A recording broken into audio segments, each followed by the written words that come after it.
नमस्ते प्यारे बच्चों, वेलकम टू नामदो क्लासेस। ये हमारा माँ कहे एक कहानी कविता का तीसरा क्वेश्चन आंसर वाला वीडियो होने वाला है।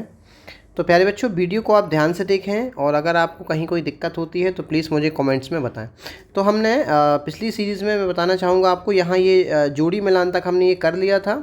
हमें यहाँ से स्टार्ट करना था रूप बदल कर, है ना। तो देखते हैं। सुन उपवन में बड़े सवेरे तात भ्रमण करते थे तेरे। कविता की इन पंक्तियों को निम्न प्रकार से बदलकर लिखा जा सकता है कि सुनो, आपके पिता एक उपवन में बहुत सवेरे भ्रमण करते थे, मतलब घूमा करते थे। तो प्यारे बच्चों, आपको भी क्या करना है, कोई भी दो पंक्तियां ले लेनी है। उन पंक्तियों के ऊपर आपको एक पद को पे अनुच्छेद लिख देना। आप चाहे तो लिख सकते हैं मांगा मांगा उसने आहत पक्षी, मांगा उसने आहत पक्षी, मांगा उसने आहत पक्षी, तेरे तात तेरे तात किंतु थे रक्षी, है ना। किंतु थे रक्षी आप इसमें लिख सकते हो प्यारे बच्चे कि जो आखेटक था, सिक्का, उसने जो घायल पक्षी हो गए थे, उस पक्षी को मांगा था कि मुझे दे दो तेरे तात। तेरे मतलब तुम्हारे पिता क्या थे, रक्षी थे, मतलब उसकी रक्षा करने वाले थे। ठीक है, तो आप चाहो तो इसको लिख सकते हो अनुच्छेद के रूप में। चलो देखते हैं आगे बच्चों। कविता में विराम चिन्ह। तो विराम चिन्ह क्या होते हैं, आपको ये जानना पड़ेगा। विराम चिन्ह क्या होते हैं? तो जब भी हम कुछ वाक्य लिखते हैं तो लिखते समय हम कुछ बीच बीच में रुकते हैं, तो उन्हें ही बोलते हैं हम विराम चिन्ह, मतलब रुकना, है ना। तो माँ कहे एक कहानी, देखो इसमें कितने विराम चिन्ह आए हैं। एक तो ये कॉमा आ गया, है ना, ये अपस्ट्रॉफीस आ गया, ये फुल स्टॉप आ गया, है ना, जिसे आप पूर्ण विराम कहते हो, है ना, उद्धरण चिन्ह बोलते हो और अल्प विराम बोलते हो। तो इस पंक्ति में आपको अनेक विराम चिन्ह दिखाई दे रहे हैं। जैसे अल्प विराम, ये जो छोटा वाला ये इसको बोलते हैं अल्प विराम, इंग्लिश में कॉमा बोलते हैं। पूर्ण विराम इंग्लिश में फुल स्टॉप बोलते हैं, और डबल इन्वर्टेड कॉमा इसको इंग्लिश में बोलते हैं डबल इन्वर्टेड कॉमा, और उद्धरण चिन्ह बोलते हैं आपको इसको हिंदी में। तो इस कविता में विराम चिन्हों का बहुत अच्छा प्रयोग किया गया है। अगर मैं आपको बताऊं तो आप इस कविता के माध्यम से बहुत से अच्छे विराम चिन्हों को आप समझ सकते हैं। चलो देखते हैं कौन कौन से। कविता पाठ करते समय कहाँ थोड़ा रुकना है, देखना। जब हम अल्प समय के लिए रुकते हैं तो वहाँ पे अल्प विराम लगाते हैं, अधिक समय के लिए रुकते हैं तो फुल स्टॉप लगाते हैं। जैसे बोला मेरा नाम रामांश है, तो यहाँ पे मैंने पूरा वाक्य बोल दिया। अब मैं पूरे समय के लिए रुक जाऊँगा तो मैंने फुल स्टॉप लगा दिया, है ना। अब जैसे मैंने बोला कि मुझे शक्कर और चाय दोनों पसंद है, तो मैंने फिर थोड़ा सा हल्का सा रुका तो मैंने कॉमा लगा दिया, है ना प्यारे बच्चों। तो कौन सी पंक्ति किसने कही है, पुत्र ने माँ से, तो यहाँ पे ये इन्वर्टेड कॉमा आ गया। कहाँ प्रश्न पूछा गया है तो क्वेश्चन मार्क लगा दिया, है ना बच्चों। चलो आगे देखते हैं। नीचे कविता का एक अंश बिना विराम चिन्हों के दिया गया है, तो इसमें हमें जो उपयुक्त स्थान पर हमें विराम चिन्ह लगाना है। चलो प्यारे बच्चों, तो बिल्कुल एज इट इज़ कविता को देख के आप लगा सकते हो, तो आपसे इसकी समझ हो जाएगी विराम चिन्हों की। चलो तो मैं आपको बता भी देता हूँ कैसे आप विराम चिन्ह लगाओगे। देखो, राहुल तू निर्णय, देखो राहुल के पहले आप लगाओगे डबल इन्वर्टेड कॉमा, यदि आप उद्धरण चिन्ह बोलते हो, और तू, है ना, तो थोड़ा राहुल तू निर्णय कर, इसका ऐसे नहीं बोलेंगे राहुल तू, तो राहुल के बाद आ जाएगा आपका अल्प विराम, है ना। निर्णय कर इसका न्याय पक्ष लेता है किसका, किसका मतलब, है ना, किसका आ गया, मतलब यहाँ पे अपन क्या लगा देंगे, क्वेश्चन मार्क या प्रश्नवाचक चिन्ह लगा देंगे। कह दे निर्भय, अब थोड़ी देर के लिए रुकेंगे तो यहाँ पे अल्प विराम लगा देंगे। जय हो जिसका, अब जय हो जिसके के बाद हमें तो पूर्ण विराम लगाना पड़ेगा, ठीक है।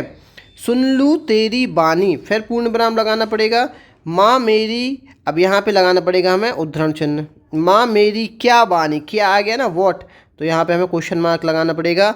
मैं सुन रहा कहानी, फुल स्टॉप लगाएंगे। कोई निरपराध को मारे, कॉमा लगाएंगे कि रुक रहे हैं। तो क्यों अन्न ना उसे उबारे, उसे तो आ गया, मतलब क्वेश्चन पूछ लिया, तो क्वेश्चन मार्क लगाएंगे।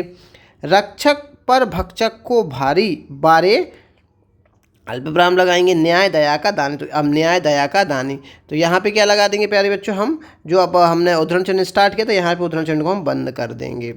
आगे देखेंगे बच्चों, न्याय दया का दानी तेरी गुनी कहानी, तो यहाँ पे क्या करेंगे, यहाँ पे दोनों को उद्धरण चिन्ह लगा के यहाँ पे उद्धरण चिन्ह से ख़त्म कर देंगे फुल स्टॉप लगा के। तो ये हमने विराम चिन्हों की हमने समझ देखी। जहाँ ज़्यादा समय के लिए रुकना है तो वहाँ पे आप वहाँ पे फुल स्टॉप लगाओगे पूर्ण विराम। जहाँ कम समय के लिए रुकना है तो वहाँ पे आप कॉमा लगाओगे। जहाँ प्रश्न पूछा जाएगा प्यारे बच्चों तो वहाँ पे आप क्वेश्चन मार्क लगाओगे, है ना प्यारे बच्चों। चलो आगे देखते हैं।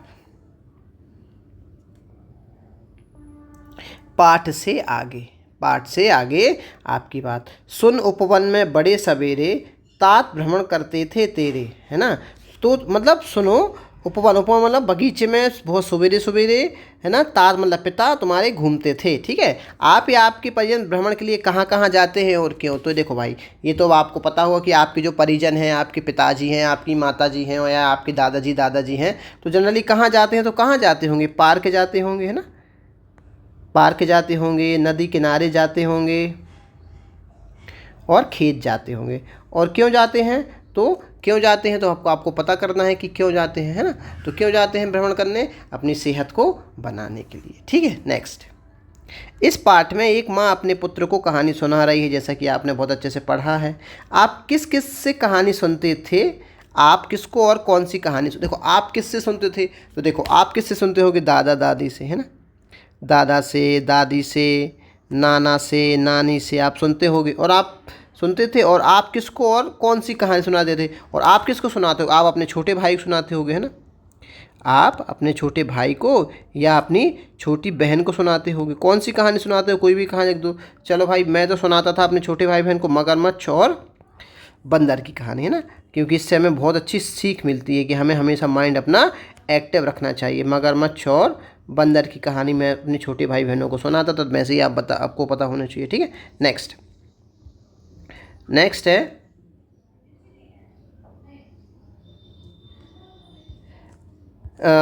माँ ने कहानी सुनाने के बीच में एक प्रश्न पूछ लिया था, क्या कहानी सुनाने के बीच में प्रश्न पूछना सही है। बिल्कुल सही है। अगर आप किसी को कुछ, जैसे मैं ही हूँ, जैसे मैं टीचर हूँ, मैं अगर किसी को समझाता हूँ, बच्चों को समझाता हूँ, तो अगर मुझे पता करना है कि कौन सा बच्चा एक्टिव है और कौन सा बच्चा एक्टिव नहीं है, तो हमेशा मैं क्वेश्चन पूछता हूँ। इससे मुझे पता चलता है कि कौन कितना अलर्ट है। तो माँ ने कहानी सुनाने के लिए बीच में एक प्रश्न पूछ लिया, क्या कहानी सुनाने के बीच में प्रश्न सही है। बिल्कुल, हाँ, बिल्कुल सही है प्रश्न पूछना। अब क्यों सही है, इससे जो सुनने वाला होता है ना, सुनने वाला सोचने लगता है और कहानी से जुड़ा रहता है। अगर मैं प्रश्न नहीं पूछूंगा, अगर मैं क्लास में प्रश्न नहीं पूछूंगा, तो क्या होगा कि जो बच्चे हैं वो मेरे साथ नहीं जुड़ेंगे, है ना। तो अगर मैं प्रश्न पूछूंगा तो बच्चे एक्टिव रहेंगे, हाँ सर कुछ पूछने वाले हैं, तो बिल्कुल एक्टिव होकर सुनना है, ठीक है। नेक्स्ट क्वेश्चन है, कविता में बालक अपनी माँ से बार बार वही कहानी सुनने की हट करता है। क्या आप कभी कभी कोई कहानी बार बार सुनने का मन करता है, अगर हाँ तो वह कौन सी कहानी है और क्यों। तो ये बच्चों आप मुझे कमेंट में आंसर देंगे इसका, ठीक है। ये आंसर आपको मुझे कमेंट में देना है, ठीक है। चल, अब निर्णय करें। राहुल तू निर्णय कर इसका। अब ये माँ कहती है कि राहुल तू निर्णय, नीचे कुछ स्थितियाँ दी गई, बताइए कि इन स्थिति में आप क्या करेंगे, है ना। देखो राहुल ने जो भी किया तो वो किया, लेकिन आप क्या करेंगे अगर राहुल की जगह पे आप होते तो, ठीक है। खेलते समय आप देखते हैं कि एक मित्र ने भूल से एक नियम तोड़ दिया। आपका एक फ्रेंड है, उसने क्या किया है, एक भूल से उसने एक नियम तोड़ दिया। सबसे पहले तो आपकी जिम्मेदारी रहेगी, आप उसे नियम समझाएंगे। क्या करेंगे, आप उसे नियम समझाएंगे कि भाई तुमने नियम क्यों तोड़ा, नियम ऐसा कुछ है, ठीक है। नेक्स्ट, एक सहपाठी को कक्षा में दूसरे द्वारा चढ़ाया गया, है ना। एक स्टूडेंट ने दूसरे स्टूडेंट को चढ़ाया, तो आप क्या करेंगे, आप सबसे पहले तो सहपाठी से बात करेंगे, और अगर सहपाठी नहीं मानता तो आप क्या करेंगे, अपने शिक्षक को बताएंगे, अपने टीचर को बताएंगे, टीचर को, शिक्षक को बताएंगे। नेक्स्ट, एक समूह परियोजना मतलब क्या होता है, ग्रुप डिस्कशन के बीच एक सहपाठी अपने भाग का कार्य नहीं कर रहा है। कोई भी ग्रुप में टास्क मिला है और एक जो आपका स्टूडेंट है, आपका फ्रेंड है, वह काम नहीं कर रहा है, तो आप क्या करेंगे, उसको काम को बताएंगे कि तुम्हारा ये काम है, उसका काम याद दिला दोगे आप, और कहोगे कि भाई तुम ये काम करो, क्यों नहीं कर रहे हो, है ना। आपके दो मित्रों के बीच एक छोटी सी बात पर तर्क वितर्क हो रहा है। तर्क वितर्क हो रहा है मतलब उन लोग बहस कर रहे हैं, तो आप क्या करेंगे, दोनों को आप समझाएंगे। क्या करेंगे, दोनों को आप समझाएंगे, है ना, दोनों को आप क्या करेंगे, समझाएंगे। नेक्स्ट, एक सहपाठी को कुछ ऐसा करने के लिए अनुचित रूप से दंडित किया जा रहा है जिसे उसने नहीं किया। मतलब एक बच्चे ने ऐसा कोई काम नहीं किया जिसमें उसको पनिशमेंट मिल रही, तो आप क्या करेंगे, शिक्षक से बात करेंगे। आप करेंगे, क्या करेंगे, शिक्षक से आप बात करेंगे, शिक्षक से आप बात करेंगे और उन्हें पूरा सच बताएंगे। उन्हें क्या करेंगे, आप उन्हें पूरा सच बताएंगे, है ना। नेक्स्ट, एक सहपाठी प्रतियोगिता में हार जाने पर उदास है ना। एक स्कूल में कंपटीशन हुआ, जैसे वो हार गया, उदास है, तो आप सबसे पहले आपकी जिम्मेदारी रहेगी कि उसे आप प्रोत्साहित करेंगे। क्या करेंगे, प्रोत्साहित करेंगे, और खेल में हारना जीतना तो लगा रहता है, ऐसा उससे बातें करेंगे, है ना। कक्षा में चर्चा के बीच एक सहपाठी संकोच कर रहा है और बोलने का अवसर नहीं पा रहा है। मतलब बहुत ज़्यादा वो संकोच कर रहा है और वो बोल नहीं पा रहा है, तो आपकी जिम्मेदारी क्या रहेगी बच्चों? आपकी जिम्मेदारी ये रहेगी कि उसे आप अवसर दिलाएंगे, है ना, उसे आप अवसर दिलाने की कोशिश करेंगे, उसे आप अपॉर्चुनिटी दिलाने की आप कोशिश करेंगे, है ना। नेक्स्ट, सहपाठी किसी विषय में संघर्ष कर रहा है तो और आपसे सहायता मांग रहा है, तो आप क्या करेंगे? जरूर मदद करेंगे, है ना। आप क्या करेंगे? जरूर मदद करेंगे और साथ साथ अभ्यास भी करेंगे उसके साथ, है ना, उसके साथ अभ्यास भी करेंगे। ठीक है, तो ये थे हमारे निर्णय करे के क्वेश्चन आंसर।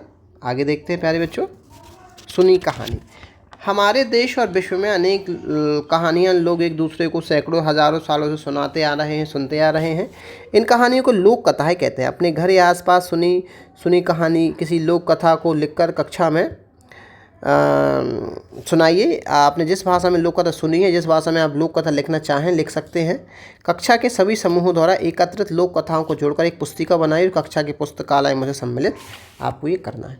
तो आप कोई भी प्रचलित लोक कथा है उसको यहाँ पे लिख सकते हैं। तो आप मुझे कमेंट में एक लोक कथा बस लिख के बताएंगे, है ना, कमेंट में आप मुझे लोक कथा बताएंगे, है ना। चलो मैं आपको एक लोक कथा याद दिला देता हूँ, जनरली मुझे याद आ रही है।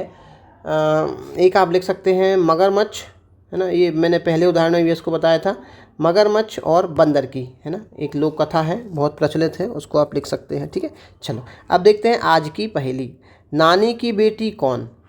पहेली में क्या पूछा है? नानी की बेटी है कौन? तो नानी की बेटी माँ आपकी। मामा की बहन है कौन? माँ आपकी। भारिया है पिता की, माँ आपकी। और भाभी है चाचा की कौन? तो ये सब कौन है? माँ। ये भारिया मतलब क्या होता है? पत्नी। भारिया मतलब क्या होता है? पत्नी। पिता की पत्नी, पिता की कौन? मतलब आपकी माँ। तो इस सब का आंसर क्या हो जाएगा प्यारे बच्चों? माँ। नेक्स्ट, आसमान में उड़ जाए, तरह तरह के गाने गाए, पर फैलाकर करता सैर, दो हैं जिसके पर और पैर, मतलब जिसके पंख भी दो हैं और पैर भी दो हैं। तो ऐसा कौन है प्यारे बच्चों? पक्षी। कौन है? पक्षी। नेक्स्ट, बागों में जो सुगंध फैलाती, फूल फूल में बस्ती गाती, हवा हवा में घुल मिल जाए, कौन है जो यह नाम बताए? तो सुगंध या खुशबू। क्या है ये? सुगंध है, खुशबू है। तो प्यारे बच्चों यह थे हमारे क्वेश्चन आंसर पार्ट 2 के पूरे आंसर्स। अब इसमें मुझे एक वीडियो और अपलोड करना रह गया है, तो वो मैं करूँगा, 1-2 दिन में कर दूँगा। वहाँ पे हम डिस्कस करेंगे शब्दार्थ के, और जो हमने क्वेश्चन आंसर छोड़ दिए थे इसके, शब्दार्थ और प्रश्नोत्तर के। तो ये आपको बहुत जल्दी ये वीडियो भी मिल जाएगा, है ना। तो वीडियो को देखें। धन्यवाद।